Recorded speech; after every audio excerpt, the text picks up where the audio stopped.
prove that you can still stand, sometimes you have to stand alone. People aren't always going to like what you have to say.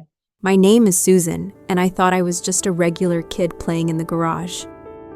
But on that fateful day when I was only 4.5, I found myself trapped in a freezer. And what happened next changed everything I believed about life and death. I was locked inside, screaming for help, while my mother thought I was just playing. Panic surged through me as I realized I was in real danger. And that's when something incredible happened. As I felt myself slipping away, I wasn't just fading into darkness, I was soaring into a breathtaking realm filled with light and love. It all started on a seemingly ordinary day.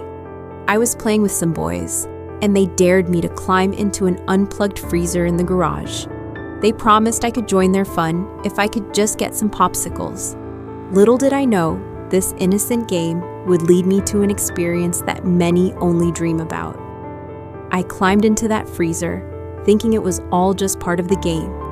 But when they closed the door, I quickly realized this was no game at all. The sound of the garage door slamming shut echoed in my ears, and panic set in. I started screaming, my little voice echoing against the cold metal walls.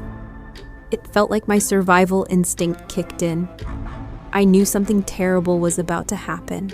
I screamed and screamed, but my mother, hearing what she thought was just the sound of cats outside, didn't come to my rescue. As I continued to scream, something incredible happened. I saw 3 bright lights. They were mesmerizing, almost like they were alive. I could hear them telling me, "Stop screaming, Susan," but I didn't stop. I was terrified. Then one of the lights said, "Susie, stop screaming. We're going to get your mommy."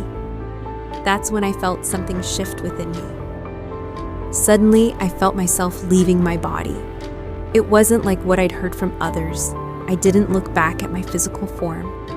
Instead, I found myself at the bottom of a set of stairs. These stairs were old and cracked, and as I looked up, I thought, how am I going to get to the top? I felt so light, like jelly, as if I could melt away at any moment. Then I found myself at the edge of a well. Above me was an open ceiling with broken pillars, like something out of a Greco-Roman ruin. As I peered down into the well, I noticed a strange movement, like a single consciousness filled with words and prayers. I could hear people's desires. "Please don't let my mommy die," or "I want a car for my birthday." It was overwhelming, and I turned to the beautiful lights beside me, whom I later came to call my angels. "Do you answer all those prayers?" I asked, curious. They replied, "No, Susie, sometimes what people desire isn't good for them." This shocked me. It reminded me of something my mom used to say. Just because you want it doesn't mean it's good for you.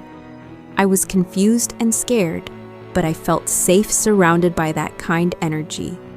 As I continued to look around, I saw a road ahead that reminded me of the yellow brick road from The Wizard of Oz.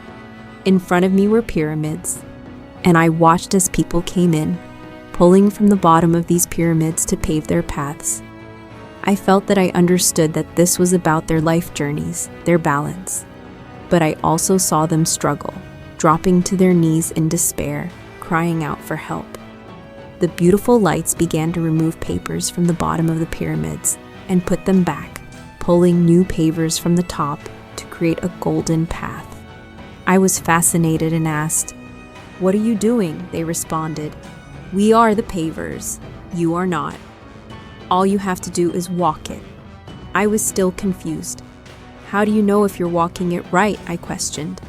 They told me, "We bless and block everything, but remember, you can get through a block battered and bruised, or you can shift. If you see another wall, shift again." I never forgot those words. They stuck with me, even as I tried to control everything in my life, which I now realize was a mistake. Then, I flashed into what they called the room of knowledge. It was unlike anything I had ever seen. Instead of books, there were movements that felt like history unfolding before my eyes. I watched a family discussing their plans for their journey, and one of the angelic beings cautioned, "That's too much. You don't want to take on that hard of a journey." The person insisted they could handle it, but the angels reminded them, "You do have free will." I was taken aback. What did they mean? I didn't understand reincarnation at that age, but later in life, when someone mentioned it, I realized that I had already encountered that concept during my NDE. It was like a light bulb went off in my head. Next, I found myself in the room of companions. I saw beautiful animals frolicking in a field of giant dandelions, and colors surrounded me like a dream. Angels spoke in music, and I felt that music was a healing force from the angelic realm. Someone once asked me if angels had wings, and I said, "I don't think so." Their light seemed to shine out around them, creating a beautiful aura. Then I looked to my left and saw a being radiating love like nothing I had ever experienced. I wanted to climb that mountain of love, but I couldn't.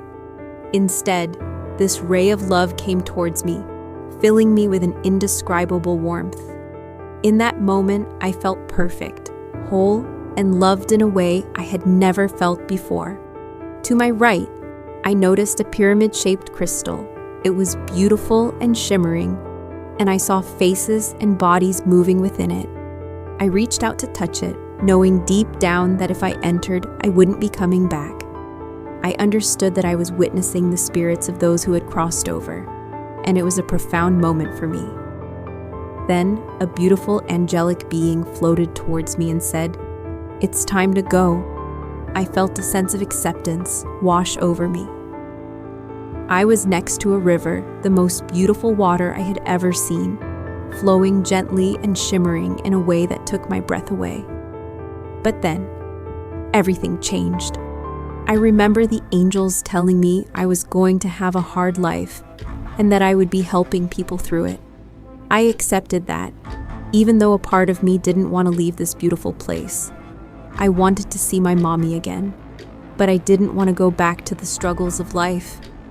They told me, "You'll go through the water to get clean." I thought they meant I was going to get a bath because I was dirty from playing outside. But later, I realized they were talking about the womb and the cleansing power of water. It was a metaphor for rebirth. My mother finally heard a voice calling out, "Your baby's in the freezer."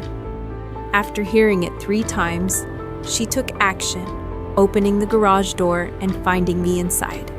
I was ashen, my fingertips blue. She panicked, dropped me, and ran for help. The next thing I remember was taking a breath. I had hit my chin on the pavement, but I was alive. When I woke up, my mom told me not to talk about what had happened. I had always seen spirits, even before the incident. It was normal for me, like seeing water on someone after a rain. But now I was scared. I would cover my head and tell the spirits to go away, thinking they were the boogeyman. As time went on, seeing spirits became my abnormally normal way of living. I would know things about people and their loved ones who had passed. It was strange, but I accepted it because it was part of me.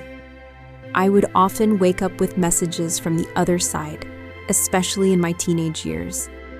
I'd write them down and get calls confirming the messages, which was both thrilling and terrifying.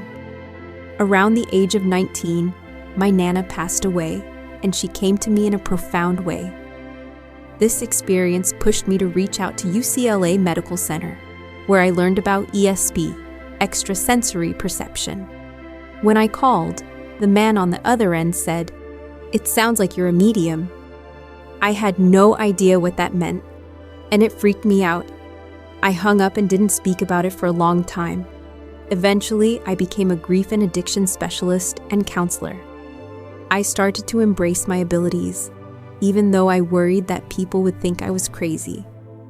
My family struggled with mental health issues. My brothers and mother had their own battles, and I felt that my gift was a double-edged sword. Both my brothers and my mother died by suicide, and I often felt their presence guiding me. Throughout my life, I faced many challenges, often drawn to difficult relationships. I learned that loving what's easy to love is simple, but the real challenge is loving what isn't easy to love, especially within ourselves. I began to make friends with my flaws, and as I did, my self-esteem flourished. Looking back on that day, I realize how close I came to losing everything. My near-death experience opened my eyes to a world beyond what we see. The wisdom I gained from my angels still guides me today. It taught me to embrace my journey, even the tough parts, because every experience shapes who we are. Now I see life as a beautiful opportunity to grow and love deeply.